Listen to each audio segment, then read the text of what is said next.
Hello' viewers, আপোনালোকে চাই আছে হাইকান্নৰ ৰঘৰা। মই আজি এটা বিশেষ কথালৈ আহিলোঁ আপোনালোকৰ মাজত, ৰেফ।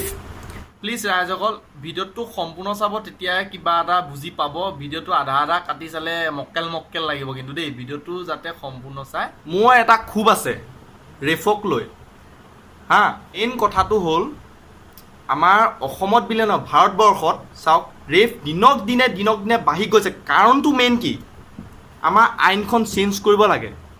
চাওক, মই কোনো আইনৰ বিষয়াই নহয়, মই কোনো অসমৰ এজন ধনী ব্যক্তি বা বহুত এখন মহান ব্যক্তি নহয়। মোৰ যিখিনি ক্ষোভ আছিল মনত, মোৰ বহুত দিনৰ ক্ষোভ, আজি এবছৰ দুবছৰ ক্ষোভ মই দেখি আহিছোঁ বা মোৰ একদম মনৰ ক্ষোভ মই আপোনালোকৰ মাজত ব্যক্ত কৰিবলৈ বিচাৰিছোঁ। আমাৰ আইনখন চেঞ্জ কৰিব লাগে কিছুমান বস্তু।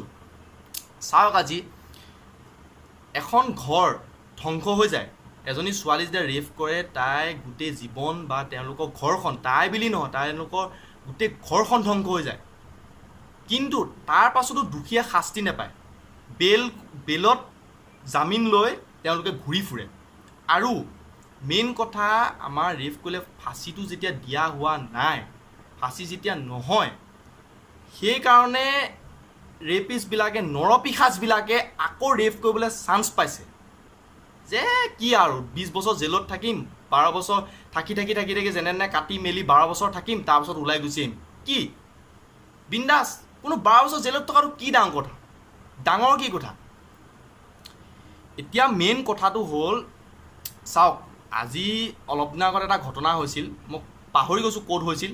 এজনী 80 বছৰীয়া বৃদ্ধাক এটা মিস্ত্ৰীয়ে ৰেপ কৰিলে।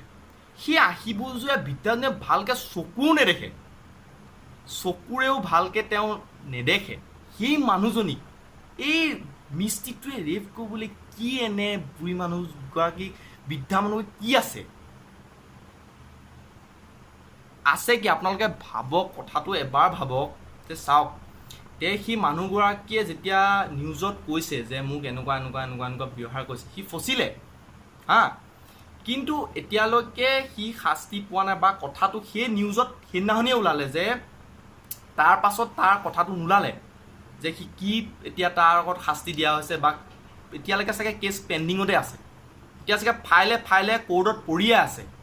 কিন্তু এতিয়ালৈকে সি কোৰ্টত হাজিৰ হ'ব পৰা নাই। যদি হাজিৰ হৈছেও নাজানো, এই নিউজ ওলোৱা নাই, নিউজে গম পোৱা নাই।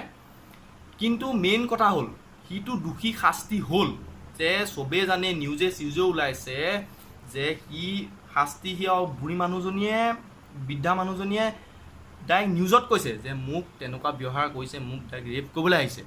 ধৰা পোৱাৰ পাছতো তেওঁক এতিয়া মোৰ মতে শাস্তি দিব লাগে নে 12 বছৰ জেল দিব লাগে, নে তেওঁক ফাঁচি দিব লাগে? আপোনালোকৰ ওপৰত এৰি দিছোঁ। আৰু অলপ দিনৰ আগৰ কেছ, এজনী ছোৱালী মানে বহুত দিনৰ পৰা বিচনাত পৰি আছে, আৰু এটা ল'ৰাই মানে বেজি দিবলৈ আহে সদায়, প্ৰতি সপ্তাহে আহে। এদিন চেক দেখিলে মানুহ নাই ঘৰত, মানে ছোৱালীজনীয়ে মাতিব মেলিব বৰকৈ একদম মানে বেমাৰত পৰি আছে, বেছি 30 বছৰ 35 বছৰমান এনেকুৱা হ'ব। কি কৰিলে, মানুহ নথকা চেগত ছোৱালীজনীক ৰেপ কৰি দিলে। সেই বেমাৰী মানুহজনী ৰেপ কৰিবলৈ চান্স কেনেকৈ পালে? কাৰণ আমাৰ আইনখনত দোষ আছে। সি আজি ভাবিছে মই আজি ৰেপ কৰি ফচিলোঁ, অলপ দিনৰ পিছত মই ওলাই গুচি যাম। এই বস্তুটো মোৰ মতে এই নেচাৰটো চেঞ্জ কৰিব লাগে। যদি আইনত ধৰা পৰিছে, কোৰ্টত সকলো ওলাই গৈছে যে সিয়ে ৰেপ কৰিছিলে, সিয়ে দোষী, নৰপিশাচ সিয়ে, তেনেহ'লে তেওঁক ফাঁচি দিব লাগে। আকৌ 12 বছৰ জেল, 20 বছৰ জেল, সেইটো কথা নাই, ডাইৰেক্ট ফাঁচি। কিন্তু মেইন কথা, উচিত তদন্ত হোৱাৰ পাছতহে ফাঁচিৰ কথাটো আহে। নহ'লে বহুত দোষী নোহোৱা মানুহক শাস্তি পাই আছে। মেইন কথা হ'ল, এতিয়া ছেকেণ্ড কথাটো হ'ল, মই আপোনালোকৰ ছেকেণ্ড কথাটো আহিছোঁ, কিছুমান ছোৱালীয়েও ল'ৰাক ফচায়। আজি অলপ দিনৰ আগত এটা কেছ হৈছিল, মানে হোৱাটছএপত পাইছিলোঁ ভিডিঅ'টো। ছোৱালী 3জনী নে 2জনী আছিল, মই পাহৰিছোঁ, মোৰ ভুল হ'ব পাৰে দেই, কিছুমান কথা মই সঠিক তথ্যটো দিব পৰা নাই। কথাটো মই তেনেকৈ কৈছোঁ, মানে ছোৱালীজনী, ল'ৰাটোৱে মানে ড্ৰাইভ কৰি আহি আছে, তেওঁলোকৰ ক'ৰবাত যায় মানে ভাড়াত মানে ল'ৰাটোৱে কৈছে যে মই যাব নোৱাৰোঁ মেডাম, মই যাব নোৱাৰোঁ, মোৰ কিবা কাম আছে দেই। ভিডিঅ'টো ওলাই আছে, কিন্তু তেওঁলোকে দম দিছে, ল'ৰাটোক দম দিছে, তোক ৰেপ কেছত ফচাম, কিবা ফচাম, তই চাওঁ নি মই কেনেকুৱা কৰিব পাৰোঁ, আমাৰ ছোৱালীৰ আগত আইন কিমান বেছি, আমি ফচাওঁ বুলি কয় তোক ফচাব পাৰোঁ হা।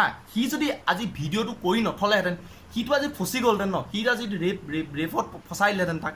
মই সেইটোৱে ক'ব বিচাৰিছোঁ, মেইন দোষীয়ে যাতে শাস্তি পায়, অনা দোষীয়ে শাস্তি নাপায় যাতে। কাৰণ আজিকালি ছোৱালী ইমান আইনটো, ছোৱালীৰ ক্ষেত্ৰত আইনটো বঢ়াই দিয়া হৈছে। এতিয়া মানে মেইন কথা হ'ল ল'ৰাও বহুত ভাল মানুহো ফচি আছে। কিয় ফচি গৈছে, তেওঁলোকে নিজৰ হাতত ভাবিছে যে আমি ছোৱালীবিলাকেও ভাবিছে যে আমি বছ ফচাই দিম, ৰেপ কেছত ফচাই দিম, সি ফচি যাব, তাৰ কি আৰু আমাৰতো একো নাই ন। ল'ৰা ছোৱালী বুলি কথা নাই, আইন সকলোৰে কাৰণে সমান। মেইন কথাটো হ'লে আইন সকলোৰে কাৰণে সমান। তেওঁলোকে যে সেই ল'ৰাটো আজি যদি ফচাই দিলেহেঁতেন, তেওঁলোকৰ ঘৰৰ মানুহ ফচিলেহেঁতেন, সি ফচিলেহেঁতেন, তাৰ জীৱনটো কি হ'লহেঁতেন? তাৰ জীৱনটোত আজি ৰেপিষ্ট বুলি ধৰা পৰিলে ন, সি আজি বাৰু যেনিবা ধৰি লৈছোঁ জেলেই হ'লহেঁতেন বা ফাঁচি হ'লহেঁতেন, সিটো এনেই অনাদোষিত সি মৰি গ'লহেঁতেন।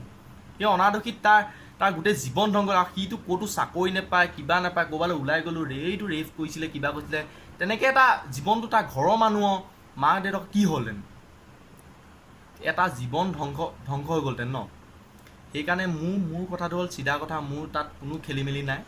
লাষ্ট এটাই কওঁ, আপোনালোকৰ বাই ভনী মা সকলো আছে, সকলোৱে যাতে ছেফটি, ভাৰতবৰ্ষৰ সকলো ৰাইজৰ কাৰণে, মই অসমীয়াত কৈছোঁ, ভাৰতবৰ্ষৰ সকলো কাৰণে কৈছোঁ, আমি সজাগতা হ'বলৈ হ'ল।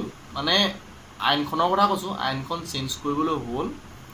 আৰু মানে আমাৰ যিটো নৰপিশাচ, ল'ৰাবোৰকো কৈছোঁ, যিটো নৰপিশাচ, এই ভিতৰত থকা খেচেৰা যিটো চৰিত্ৰ, ডাইৰেক্ট কৈছোঁ, অসভ্য মাতেৰে কৈছোঁ, খেচেৰা যিটো চৰিত্ৰ, সেইটো মনৰ পৰা আঁতৰাই দিয়ক। ৰেপ বস্তুটো কৰিবলৈ বাদ দিয়ক। নৰপিশাচবোৰৰ কাৰণে কৈছোঁ, কাৰোবাৰ জীৱন ধ্বংস কৰিবলৈ বাদ দিয়ক। আৰু ছোৱালীবোৰকো কৈছোঁ, ল'ৰাবিলাকক অনাদোষিতভাৱে দুখীয়া মানুহবিলাকক, যিবোৰ অলপ মানে মুজুঙা তেনেকুৱা ফচাবলৈ বাদ দিয়ক। তেওঁলোকৰ এখন ঘৰ আছে। এটা ল'ৰা ৰেপ কেছত ফচাৰ পিছত কিমান তাৰ দিগদাৰ হয়, বা জীৱনটোত একো নাথাকে, সি আৰু মানুহ হ'ব নোৱাৰে, সি এটা জঘন্য নৰপিশাচ হৈ পৰে। যিটো দোষী নাই, তাৰ কোনো দুখ নাই, সেয়ে তেওঁলোকক যাতে ফচাবলৈ বাদ দিয়ক। ছোৱালীসকলকো কৈছোঁ আৰু ল'ৰাসকলকো কৈছোঁ, নৰপিশাচকেইটাৰ কাৰণে নিজৰ তেজটো, যিটো উত্তেজনা উঠি থাকে গৰমৰ, সেইটো কমাওক, সেইটো টোটেলি বাদ দিয়ক। নৰপিশাচবিলাকে ক'ব, এই তই ফটুৱা আল বাল, তই কি কিবা কিবি, মোক ঢেৰ ক'ব, ভিডিঅ'টোত বেয়া কমেণ্ট ঢেৰ আহিব, মই জানো, কিন্তু মই কাৰোলৈ কেয়াৰ নকৰোঁ। যিবিলাকে ভাল বিচাৰিছে তেওঁলোকে ভিডিঅ'টো ছাপোৰ্ট কৰিব আৰু ভিডিঅ'টো সমৰ্থন কৰিব। আৰু মই চৰকাৰকো এটা দাবী, মানে মই নাজানো ক'ত কি আইন গঠন হয়, কেনেকৈ হয়, কিন্তু কৈছোঁ আৰু চৰকাৰক, যাতে আইনখন ভালকৈ গঠন কৰক। মই বাকী হত্যা কথা কোৱা নাই, যাতে ৰেপ কেছটোৰ অলপ গুৰুত্ব দিয়ক চৰকাৰেও। এটা বহুত ডাঙৰ সমস্যা এইটো, আপোনালোকে গুৰুত্ব দিয়ক চৰকাৰে, যে অনাদোষীয়ে যাতে শাস্তি পায়, আৰু যাতে টেবুলে কোৰ্টত যাতে পেণ্ডিং হৈ নাথাকে ৰেপ কেছবিলাক, সকলো কেছ যাতে তদন্ত সোনকালে হয়, যাতে দুখীয়া মোৰ এটাই দাবী, দুখীয়া যাতে সোনকালে শাস্তি পায়, লগে শাস্তি পায়, যাতে সি নেক্সট বাৰ সেইটো ভুল নকৰে। আৰু ছোৱালীয়ে কৰিলেও, যদি ছোৱালীও ফচা, তেহেঁতেও ফাঁচি হ'ব লাগে, অতি সোনকালে হ'ব লাগে, তেহেঁতিও যাতে উচিত শাস্তি পায়। মেইন কথা, যাতে কোৰ্টে য'তে ত'তে পেণ্ডিং হৈ কেছবোৰ পৰি নাথাকে। লাষ্ট ক'লোঁ আপোনালোকক, মোৰ যি মনৰ আছিলে ব্যক্ত কৰিলোঁ।